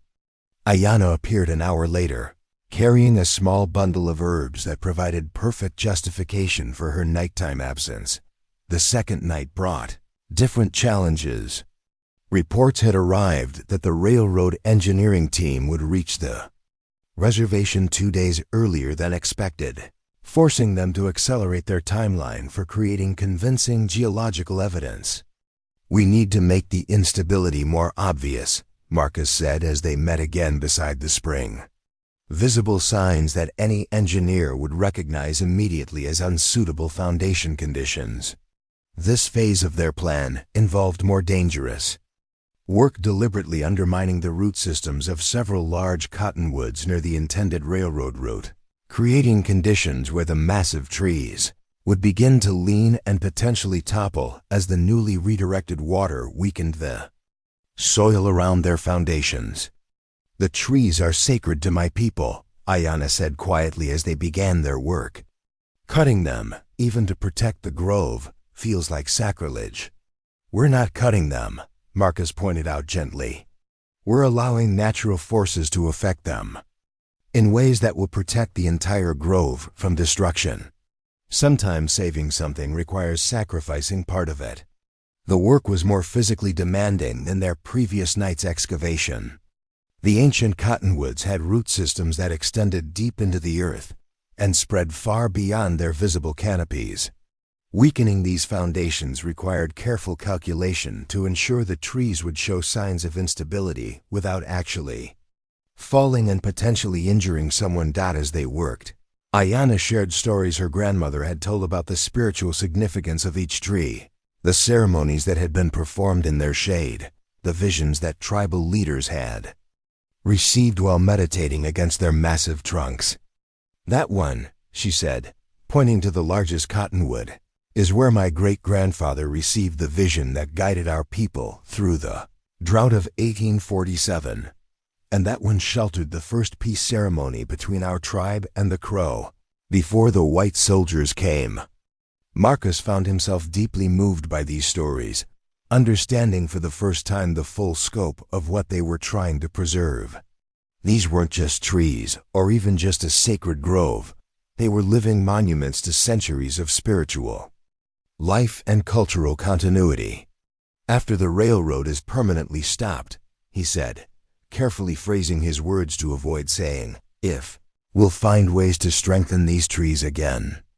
Support their root systems, repair any damage we're causing now." The promise seemed to comfort Ayanna, who worked with renewed determination to complete their dangerous task before dawn. On the third night, their final opportunity before the engineering team's arrival, disaster nearly struck. As they made last-minute adjustments to their water redirection system, ensuring maximum visible impact on soil stability, they were surprised by the sudden appearance of Running Elk, the young warrior assigned to watch Marcus during daylight hours. "What are you doing here?" Running Elk demanded, his hand moving instinctively toward his knife as he discovered them working together in apparent secrecy. For a moment that stretched like eternity, Marcus and Ayanna stared at their discovery, knowing that any explanation they gave could expose their entire deception and lead to immediate execution. But Ayanna's quick thinking saved them both. "The spirits sent me a vision," she said with calm authority, invoking her status as the chief's daughter and a respected healer. "They showed me that this place was in danger, that the Earth itself was becoming unstable. I asked Marcus Webb to help me understand what the spirits were trying to tell us. She gestured toward the evidence of their work, the redirected water flow, the subtly undermined tree roots, the increasingly saturated soil conditions. "Look," she said, pointing to where water was beginning to pool in areas that had been dry ground just days earlier. The Earth spirits are warning us that this land cannot support heavy construction. They're showing us why the railroad must be built elsewhere. Running Elk studied the scene with growing amazement, seeing what appeared to be spontaneous geological changes that confirmed everything Marcus had claimed in his survey reports. To his eyes, trained in traditional spiritual interpretation rather than engineering analysis, the evidence looked like supernatural intervention rather than human manipulation. "The spirits work through this white man?" Running Elk asked skeptically. "The spirits work through anyone who serves their purposes," Ayanna replied with conviction. "Marcus Webb carries Cherokee blood and Cherokee wisdom. Perhaps his ancestors guided him to our territory specifically to help protect this sacred place." The explanation satisfied Running Elk's spiritual worldview while providing a face-saving rationale for the unusual collaboration he had discovered. After extracting promises that they would report their spiritual findings to the tribal council immediately, he allowed them to complete their work and return to the village. As they walked back through the pre-dawn darkness, both Marcus and Ayanna understood that their deception had reached a critical juncture. The evidence they had created would either convince the incoming railroad engineers or expose them as frauds who had manipulated both geological conditions and tribal trust. "What if it doesn't work?" Ayanna asked quietly as they paused at the village edge before separating to return to their respective lodges. "Then we face the consequences together," Marcus replied, his voice carrying a commitment that went far beyond their immediate crisis. In the growing light of dawn, as the village began to stir with morning activities, neither of them could have predicted that their desperate nighttime gamble would soon be overshadowed by an even more dangerous revelation that would test not only their deception, but the very survival of their forbidden love. The railroad engineering team arrived on a cold November morning, 3 days after Marcus and Ayanna had completed their nighttime alterations to the sacred grove. 4 men in heavy coats and city boots rode into the Kenai village with the arrogant confidence typical of railroad company representatives, treating the reservation as conquered territory rather than sovereign land. Their leader, Chief Engineer Harrison Blake, was a heavy-set man in his 50s whose red face and dismissive manner immediately set every tribal member on edge. His assistant, a thin, nervous man named Cooper, constantly scribbled notes while glancing around the village as if expecting attack at any moment. The 2 junior engineers, Peterson and Mills, were recent graduates from Eastern technical schools who had never worked with indigenous peoples and made no effort to hide their condescension. "Where's this half-breed surveyor who thinks he knows better than the Northern Pacific's route planning?" Blake demanded of Chief Running there. Not bothering with proper greetings or respectful address, Marcus stepped forward before the chief could respond. Recognizing immediately that Blake's attitude posed a serious threat to the fragile peace they had worked so hard to maintain. "I'm Marcus Webb," he said with professional courtesy, extending his hand in a gesture that Blake ignored. "I've completed the geological survey you requested, and I believe you'll find my recommendations are based on sound engineering principles." Blake snorted derisively. "Sound engineering principles? Boy, I've been building railroads since before you were born. I don't need some government clerk telling me where tracks can and can't be laid." The insult hung in the air like smoke, and Marcus could see War Chief Black Wolf's hand moving toward his weapon. The situation was deteriorating rapidly, with Blake's arrogance threatening to provoke exactly the kind of violent confrontation everyone had worked to avoid. "Perhaps we should examine the survey site before making any final judgments," Marcus suggested diplomatically. I think you'll find the geological conditions speak for themselves. Fine, Blake growled. Let's get this charade over with so we can get back to real work. The expedition to the sacred grove became a tense procession of competing agendas and barely contained hostilities. Blake and his team rode with the casual arrogance of men who viewed the landscape as nothing more than an obstacle to efficient railroad construction. Marcus guided them with growing anxiety, knowing that everything depended on whether their artificially created geological evidence would withstand professional scrutiny. Chief Running Bear insisted on accompanying the group, along with War Chief Black Wolf and a dozen knotted warriors, whose presence was ostensibly for protection, but clearly served as a warning about the consequences of any treachery. Ayanna rode with them as cultural liaison, her face a mask of calm that concealed her terror about what the engineers might discover. When they reached the Cottonwood Grove, the results of their nighttime work were immediately visible. Water now pooled in areas that had been dry ground just a week earlier.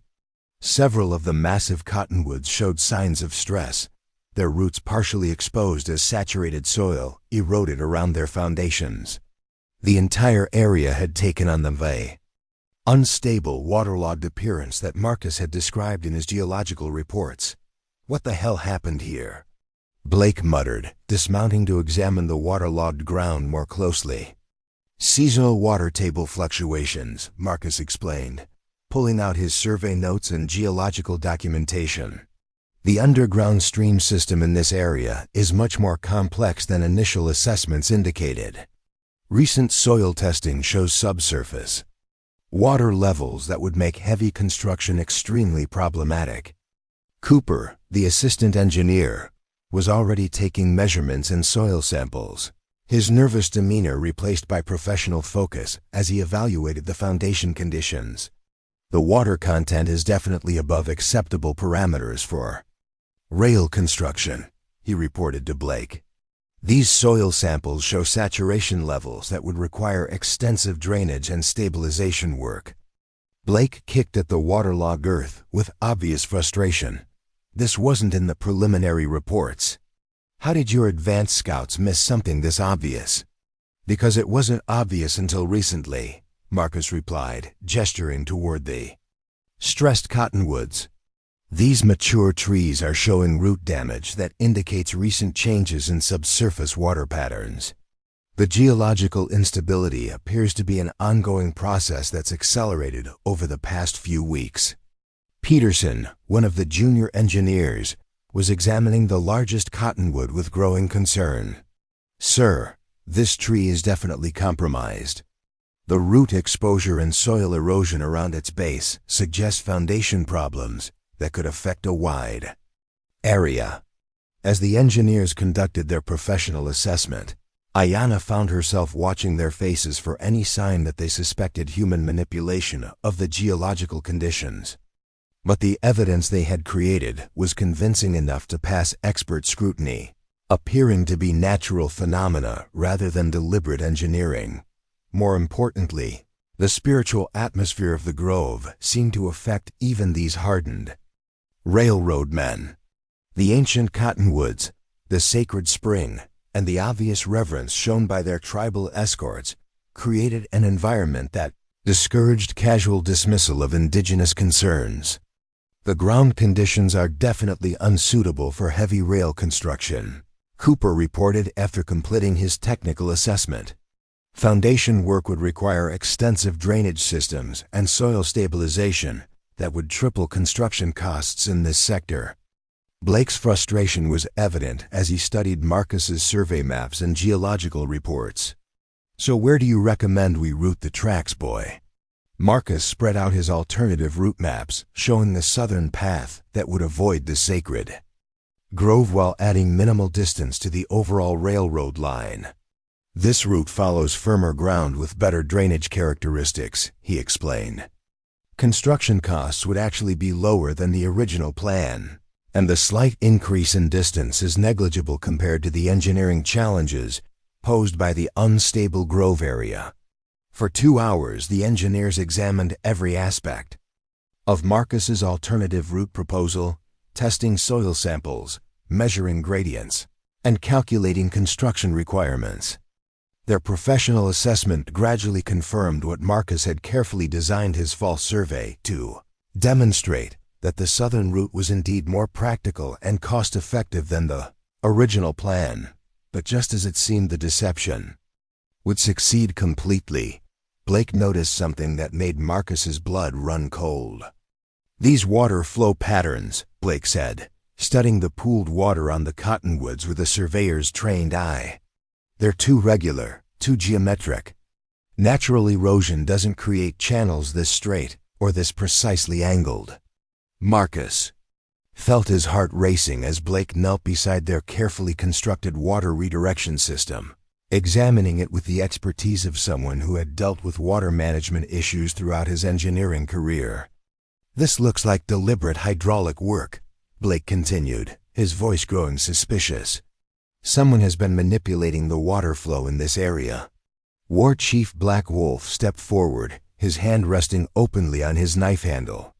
"Are you accusing someone of deception, white man?" The confrontation hung balanced on a knife's edge, with Blake's suspicions threatening to expose the entire deception, while the tribal warriors made it clear that accusations of fraud would have immediate and violent consequences. It was Ayanna who provided the crucial intervention, drawing on her deep knowledge of tribal history and spiritual traditions. "The water patterns you observe are the result of sacred ceremonies," she said with calm authority, stepping between Blake and the increasingly hostile warriors. "For many generations, my people have performed rituals to communicate with the earth spirits who guard this grove. The channels you see were created by our ancestors to direct the sacred waters in ways that honor the spirits and protect the sanctity of this place." Her explanation was technically accurate. Indigenous peoples throughout the region had indeed modified water flow for ceremonial purposes, but she was deliberately allowing Blake to interpret this as explaining the recent changes rather than acknowledging that the ancestral channels had been created.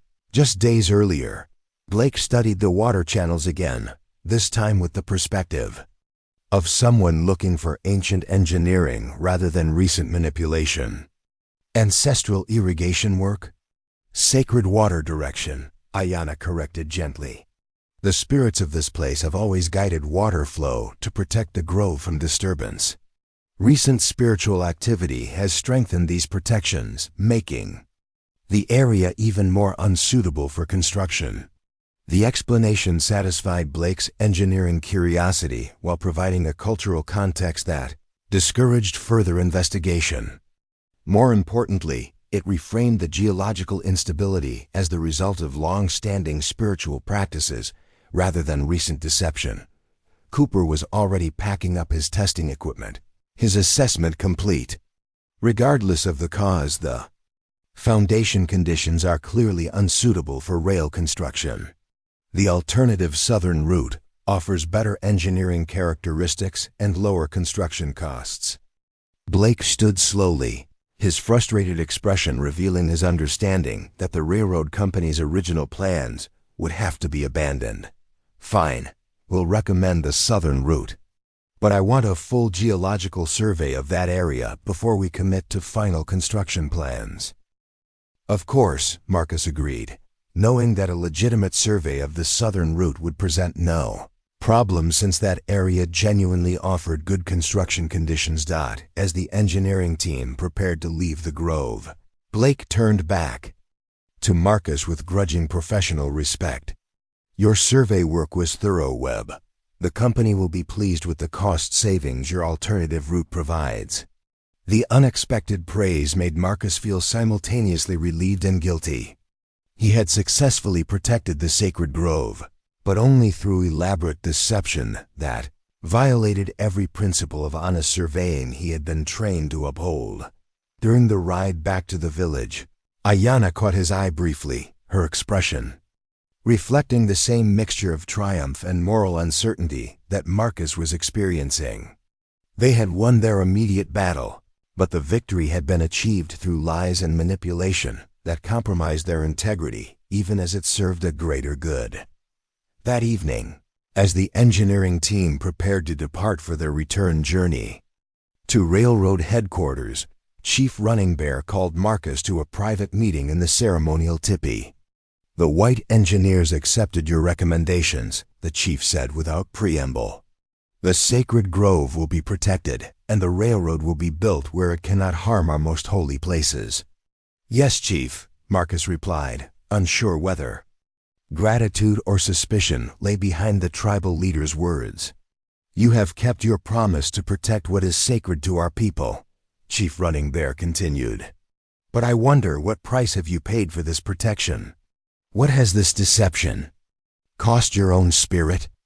The question caught Marcus off guard with its insight into his internal moral struggle. "I'm not sure I understand."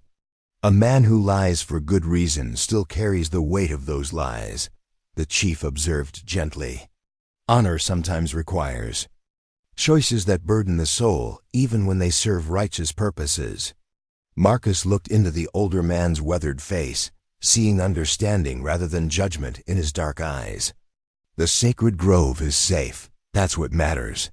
"Yes, Chief," Running Bear agreed. "But now you must live with the knowledge of how that safety was achieved. Such knowledge changes a man, sometimes in ways he doesn't expect." As Marcus left the ceremonial tipi, he found himself wondering whether the chief somehow suspected the truth about their geological manipulation, or whether his words reflected a deeper wisdom about the moral complexities of protecting sacred things in a hostile world. Either way, the immediate crisis had passed. The railroad would be built along the southern route, the sacred grove would remain undisturbed, and the fragile peace between the government and the Kenai people would continue. But as Marcus lay in his lodge that night, staring at the hide ceiling and listening to the wind through the cottonwoods, he couldn't shake the feeling that their deception had set in motion consequences they couldn't yet foresee. In her family's tipi, Ayana struggled with similar thoughts, wondering what price they would ultimately pay for the lies that had saved their sacred grove. Neither of them could have anticipated that their greatest challenge was still ahead, waiting to test not only their deception but the forbidden love that had grown between them in the shadows of their secret work. 3 weeks after the engineers departed, Marcus should have been preparing for his own departure from the Kenai village.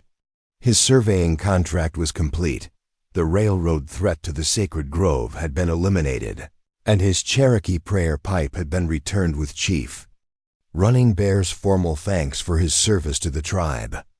Everything suggested it was time to collect his payment from the Territorial Survey Office and move on to his next assignment. Instead, Marcus found himself inventing reasons to delay his departure. He claimed he needed additional time to complete detailed documentation of the Southern Railroad route. He offered to finish training Thomas in advanced surveying techniques. He volunteered to help the tribe prepare comprehensive maps of their entire reservation for future land negotiations with government agents. Every excuse was legitimate and welcomed by the tribal council. But Marcus knew the real reason he couldn't bring himself to leave had nothing to do with professional obligations. Somewhere during their weeks of working together, his feelings for Ayana had evolved from respect and friendship into something deeper and more complicated than he was ready to acknowledge. Even to himself, Ayana was struggling with similar emotions. As the daughter of a tribal chief, she understood that her eventual marriage would be a political alliance designed to strengthen relationships between tribes or secure important trading partnerships. The idea of marrying for love had always seemed like a luxury her position couldn't afford. But her growing feelings for Marcus challenged everything she had accepted about her future. He was intelligent, honorable, and had proven his commitment to protecting what was sacred to her people. More importantly, he treated her as an equal partner rather than a subordinate, or a prize to be won. The problem was that their relationship existed in an impossible space between two hostile worlds. Marcus was still legally a white government employee whose presence on the reservation was tolerated only because of his useful skills. Ayana was the chief's daughter whose marriage choices would affect tribal alliances for generations to come. The delicate balance of their situation was shattered on a cold December morning when Ayana made a discovery that changed everything. She had been feeling unwell for several days, nauseous in the mornings, unusually tired, and strangely emotional about minor incidents that normally wouldn't affect her. At first, she attributed these symptoms to the stress of their recent deception and the ongoing tension of Marcus's presence in the village. But when her monthly cycle failed to arrive on schedule, a more frightening possibility began to take shape in her mind. Ayana's grandmother had been the tribe's primary midwife before her death 2 years earlier, and she had taught Ayana to recognize the early signs of pregnancy in the women she treated with traditional medicines. The symptoms Ayana was experiencing matched perfectly with what her grandmother had described as the body's first responses to carrying new life. The realization hit her like a physical blow as she sat alone beside the sacred spring, gathering herbs she no longer needed, but using as an excuse to be away from the village while she processed this devastating development. She was pregnant with Marcus Webb's child. The pregnancy had to have occurred during one of their secret nighttime meetings in the grove, probably during the emotional intensity of their dangerous work to create geological evidence for the railroad engineers. In their desperation to complete their mission and their growing attraction to each other, they had allowed passion to overcome prudence during a moment when they thought they were about to be discovered and possibly executed. Now, as Ayana stared into the clear waters of the spring that they had worked so hard to protect, she understood that their secret relationship was about to become impossible to hide. Within a few months, her condition would become obvious to everyone in the village, and questions about the father's identity would inevitably arise. The consequences would be catastrophic for everyone involved. By tribal law, unmarried pregnancy was a serious offense that brought shame not just on the woman involved, but on her entire family. As the chief's daughter, Ayana's situation would be seen as a betrayal of her responsibilities to the tribe and a violation of the moral standards expected from their leader's family.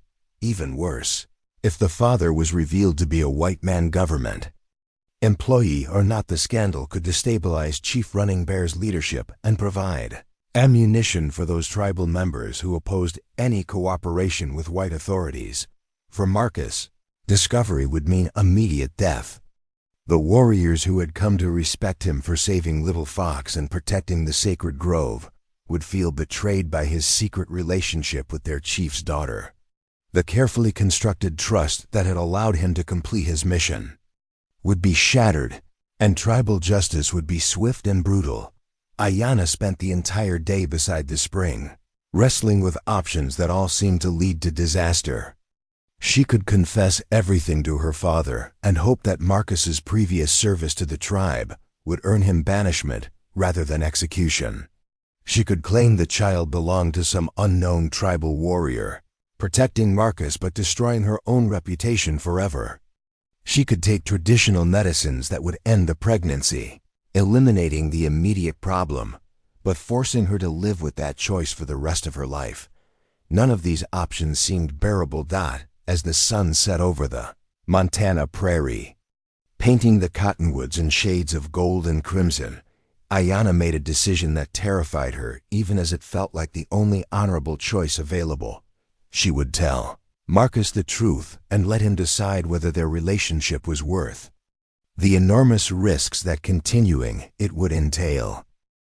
That evening, she sent word through Thomas that she needed to meet with Marcus privately to discuss final documentation for the railroad survey.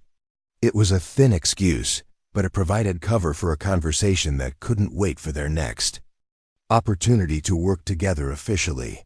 They met in Marcus's lodge after the village had settled into sleep, both of them nervous about the risk of discovery but understanding that whatever Ayana needed to discuss was urgent enough to justify the danger. "Marcus," she began without preamble, her voice steady despite the turmoil in her heart, "I'm carrying your child." The words hit him like a physical blow. Marcus sat in stunned silence for several minutes, staring at Ayana's face as if hoping. He had misunderstood her meaning. "Are you certain?" he asked finally. "As certain as anyone can be this early," she replied. "All the signs my grandmother taught me to recognize are present. Within a few months, it will become obvious to everyone."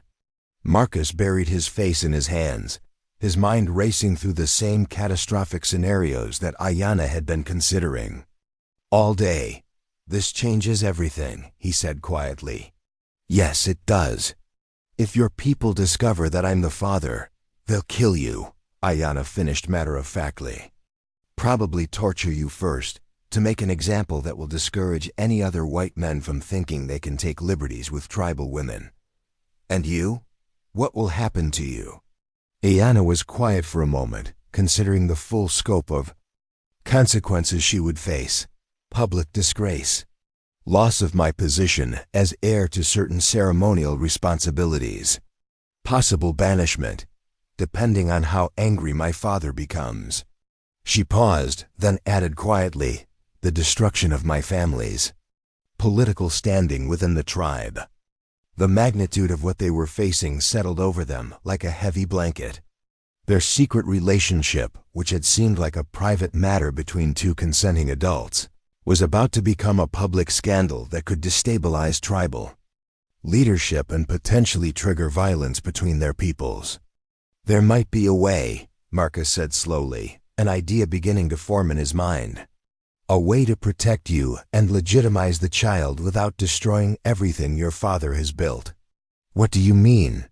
Marcus stood and began pacing the small lodge, his surveyor's mind attacking this personal crisis with the same methodical approach he used for professional problems. "Marriage," he said simply. "If we're married according to both white and tribal law, the child becomes legitimate and your reputation is protected." Ayana stared at him in amazement. "Marcus, you're talking about marrying the daughter of a tribal chief.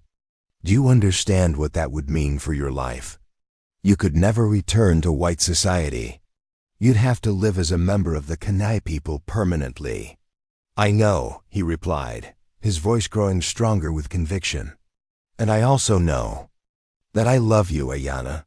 I've been trying to find excuses to stay in your village because the thought of leaving you is unbearable." The confession hung in the air between them, finally giving voice to feelings they had both been struggling with for weeks. "But marriage between us is impossible," Ayana protested. "My father would never approve a union with a white man, regardless of your Cherokee blood. The tribal council would see it as a betrayal of our sovereignty." "What if I wasn't just a white government employee?" Marcus asked. "What if I was someone who had proven his commitment to the tribe through significant service? Someone who had earned the right to be considered for adoption into the Kenai people?" Ayana began to understand what he was suggesting. "You're talking about formal adoption. Becoming Kenai through ceremony rather than birth. Is it possible?" "Theoretically. Yes, warriors from other tribes have been adopted for marriage purposes, especially when they brought valuable skills or important alliances." Ayana's voice grew thoughtful as she considered the precedents. "But it requires approval from the full tribal council, and the candidate must undergo ceremonial trials to prove his worthiness." "What kind of trials?" "Tests of courage, wisdom, spiritual commitment, and loyalty to tribal interests above all other considerations." Ayana met his eyes directly. "Marcus, these aren't symbolic ceremonies. They're genuine ordeals designed to determine whether someone is truly worthy of adoption into the tribe. Men have died during the trials." Marcus was quiet for several minutes, weighing the enormous risks against the alternative of losing Ayana and their unborn child forever. "If I succeed," he said finally, "if I'm adopted into the tribe and we marry according to Kenai law, would that be enough to legitimize our relationship and protect our child?" "If you succeed," Ayana replied, "you would have the right to court the chief's daughter openly. But Marcus, the trials could kill you. And even if you survive them, there's no guarantee the council would approve our marriage." "But there's a chance. Yes, she admitted. There's a chance. Marcus took her hands in his, looking into her dark eyes with an intensity that made her heart race. Then I'll take that chance. For you, for our child, and for the future we could build together.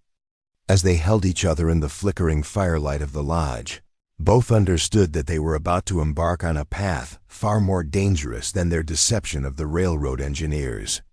The trials of tribal adoption would test not only Marcus's physical courage but his spiritual commitment to permanently abandoning his old life and identity. If he failed, he would die.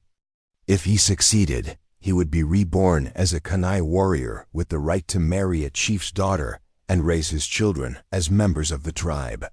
Either way, there would be no turning back from the choice they were about to make, the tribal adoption. Trials began at dawn on the winter solstice, 3 months after Marcus had requested the right to undergo the sacred ceremonies that would either transform him into a Kanai warrior or end his life in the attempt. Chief Running Bear had deliberated for weeks before agreeing to the unprecedented request, consulting with Medicine Crow and the tribal elders about whether a white man, even one with Cherokee blood, could truly be reborn as one of their people. Decision to allow the trials had split the tribal council. War Chief Black Wolf, remembering how Marcus had saved his son's life, supported the adoption request. But Standing Wolf and several younger warriors argued that no white man could ever be trusted with the sacred knowledge and responsibilities that came with tribal membership. He has proven his commitment to our sacred places, Medicine Crow had argued during the council debates. He carries indigenous blood, and the spirits guided his actions to protect what we hold most dear. Perhaps this is the path the ancestors have chosen to strengthen our tribe. Or perhaps it's a trap, Standing Wolf had countered. A way for the white government to place a spy permanently within our people. In the end, Chief Running Bear's decision was influenced by a factor the council wasn't fully aware of: Ayana's pregnancy, which she had finally revealed to her father in a private confession that left the tribal leaders stunned and deeply concerned about his daughter's future. You understand what you're asking me to do, Chief Running Bear had said to Marcus during their final private meeting before the trials began. You're asking me to risk the sacred traditions of our people on the hope that you can truly become Kanai rather than remaining white man pretending to be indigenous. I'm asking for the chance to prove that blood and birth matter less than commitment, spiritual truth. Marcus had replied, I'm asking to become the father my child deserves and the husband your daughter needs. Now, as the pre-dawn darkness gave way to gray winter light, Marcus stood in the ceremonial circle at the village center, surrounded by the entire Kanai tribe.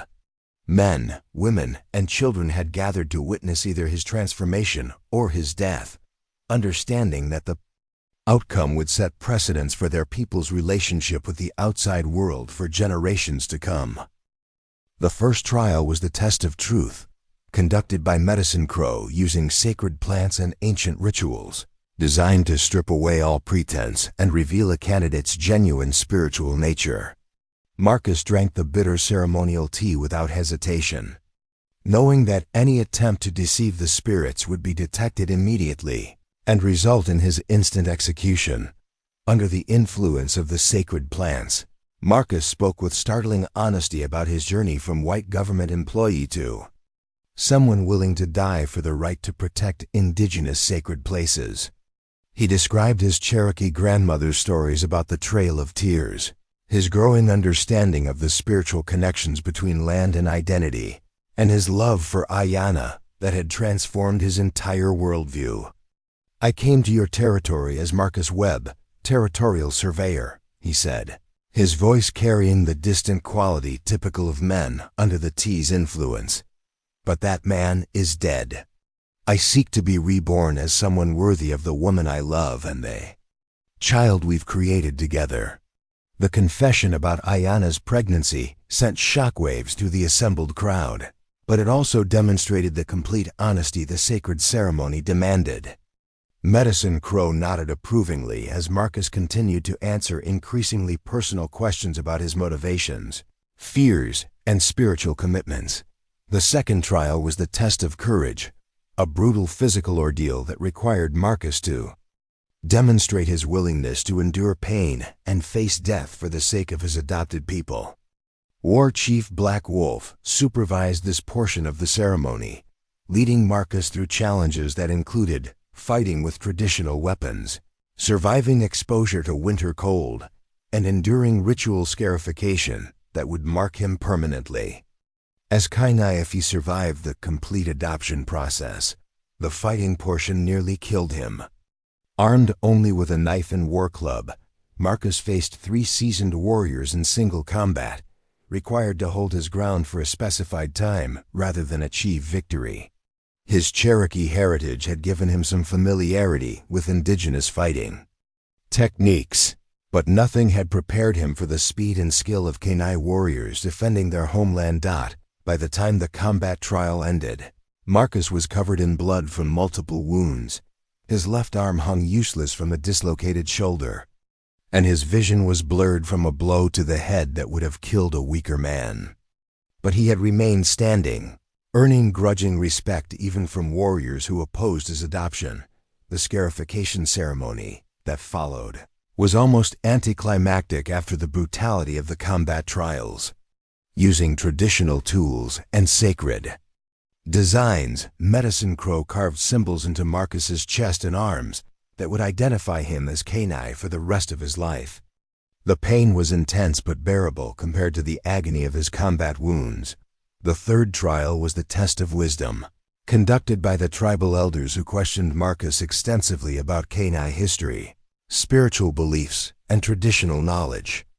This examination lasted through the night, testing not just his memorization of facts, but his genuine understanding of the philosophical and spiritual principles that guided tribal life.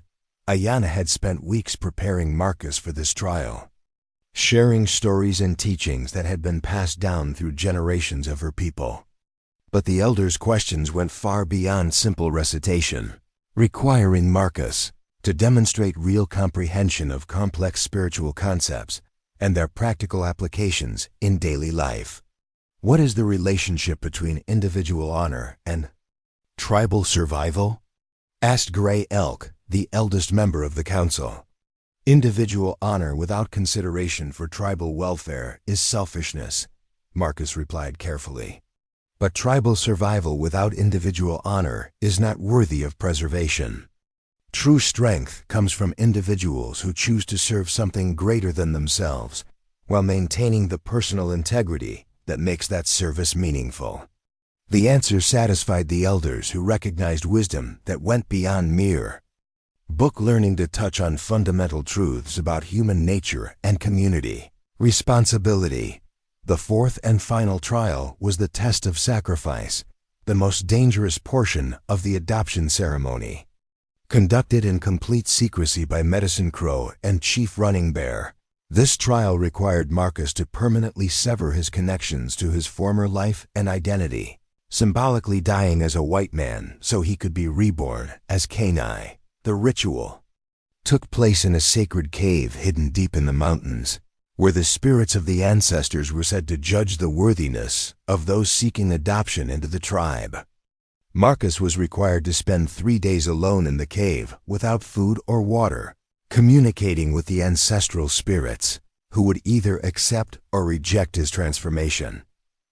What happened during those 3 days remained between Marcus and the spirits, but when he emerged from the cave, everyone present could see that something fundamental had changed.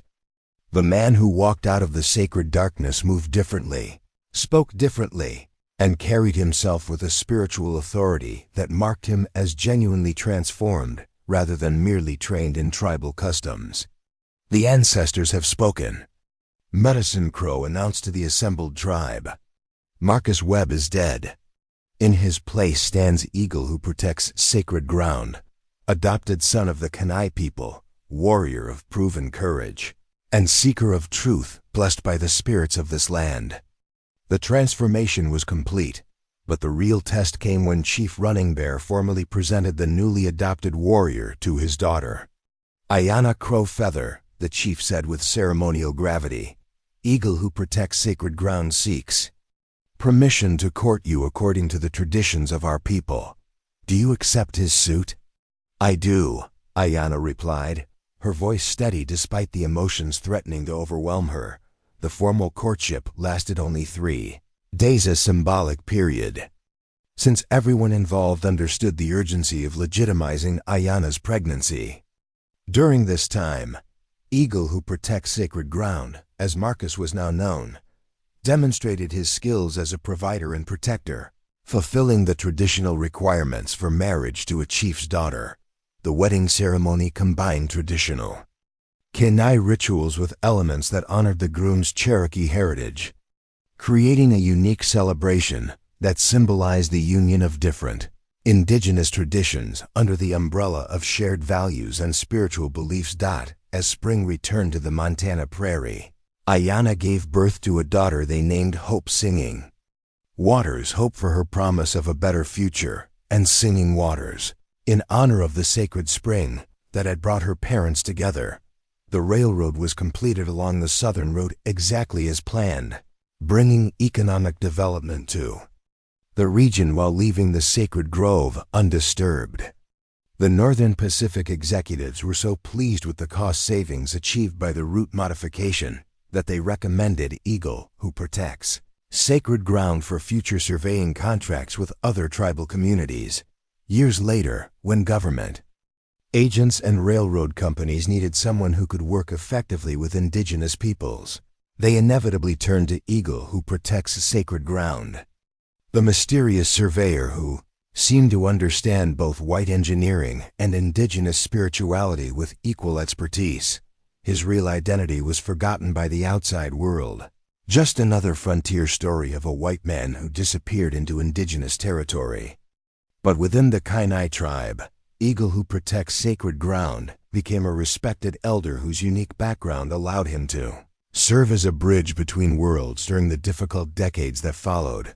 Ayana grew into her role as the wife of a tribal leader, using her position to advocate for the preservation of traditional knowledge, while selectively adopting useful innovations from the white world. Together, she and her husband helped their people navigate the complex challenges of maintaining cultural identity, while adapting to rapidly changing circumstances. Their daughter Hope grew up fluent in 3 languages: Blackfoot, English, and Cherokee, carrying the legacy of multiple indigenous traditions while embodying the possibility of unity between peoples who had too often seen each other as enemies. The sacred spring continued to flow, protected by the geological instability that Marcus and Ayana had created during their desperate nighttime work. Generations of Kenai children learned to swim in its clear waters, unaware that their playground had once been threatened by railroad development. As the 19th century gave way to the 20th, Eagle who protects a sacred ground often returned to the cottonwood grove where his transformation had begun. Standing beside the waters that had saved both his life and his love, he would remember the frightened young surveyor who had once thought deception was the only way to protect what was sacred. The real protection, he had learned, came not from lies but from the courage to completely transform oneself in service of a greater truth. Sometimes salvation required not just changing one's actions, but changing one's very identity in ways that seemed impossible until love made them necessary. In the end, the story that began with "Kill the White Devil" had become something entirely different, a tale of how 2 people from different worlds had risked everything to create a new world where their love could exist, their child could thrive, and sacred places could remain sacred for generations. Yet to come, the circle of fire that had once threatened to consume them had instead forged them into something stronger, proving that the most dangerous journeys sometimes lead to the most extraordinary destinations. Up next, you've got 2 more standout stories right on your screen. If this one hit the mark, you won't want to pass these up. Just click and check them out. And don't forget to like, subscribe, and turn on the notification bell so you don't miss any upload from us.